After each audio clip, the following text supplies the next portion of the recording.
कि rate list इनकी ठीक हुई अगर, तो फिर तो इनको छोड़ दिया जाएगा, अदरवाइज़ इनकी शॉप सील कर दी जाएगी। ये जनाब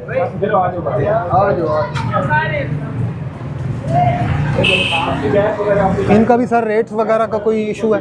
अच्छा, इनका भी जनाब ये रेट्स वगैरह का इशू आ रहा है। ये भी जो है ना रेट अपनी मनमर्ज़ी के मुताबिक चीज़ें बेच रहे हैं।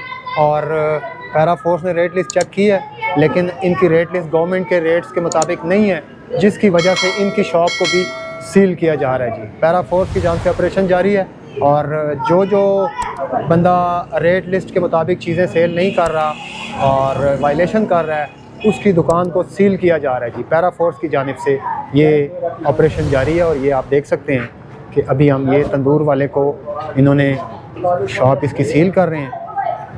अभी ये देखें, ये इन्होंने अपने रेट्स जो हैं वो गवर्नमेंट के रेट की लिस्ट के मुताबिक नहीं लगाए हुए थे, और रेट लिस्ट भी यहाँ पे नहीं लगी हुई।